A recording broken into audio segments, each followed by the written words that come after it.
this is one video which I posted on my Instagram account few days back while I was in Melbourne, and I started getting a lot of messages from my Instagram followers that how did I do it and how to achieve the same. Well, it's not that tough, it's easy, it's known as standstill time-lapse, you can say. You would have seen the same on many Bollywood and Hollywood movies like Imran Hasmi standing in the middle of the road and the whole world passing by at very faster pace. So you can achieve the same and try the same if you want to, but you need to just make sure you're doing it the right way. I'm going to explain you step by step how to do it, and you do not need some kind of very expensive camera to achieve the same. You can even do it with a smartphone, and you can try with a smartphone as well. But I'm going to tell you the exact steps with a camera so that if you are looking to achieve the best results, you can just follow those steps and have the best possible stand time lapse for you. Point 1, get a good intervalometer. Intervalometers are less than $20-30 right now, and you do not have to depend on the inbuilt time lapse function or the time lapse feature or application in your camera.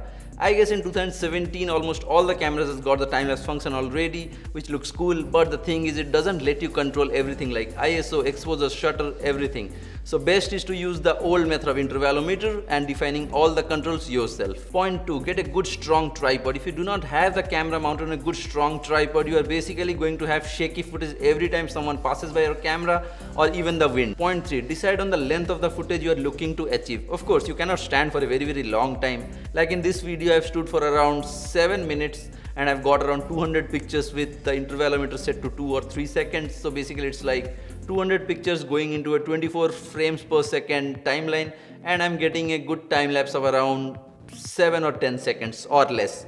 That's more than enough. You do not need much longer time lapse. It looks boring. Point 4, set your camera to the lowest possible ISO for the daylight, and for the night, just make sure to find the sweet spot for your camera where you do not get a lot of noise, and if possible just shoot at +1 stop extra light. Point 5, lock the exposure of your camera using the AE lock button. If you're not doing it, you are going to get some crazy flickering all throughout the time lapse. Point 6, set the camera to aperture priority. Do not set it to shutter priority or manual or program mode or auto. Just set it to aperture priority. Stay within f5.6 or 6.3 or even f4 depending on the time of the day, so that you do not just get out of focus for your subject or even your surrounding. Point 7, set the white balance right. If you have no idea about white balance or Kelvin, maybe you can just set it to auto, but I would never ever suggest to set it to auto. Maybe just try to change to the modes and see whatever looks natural to your eyes.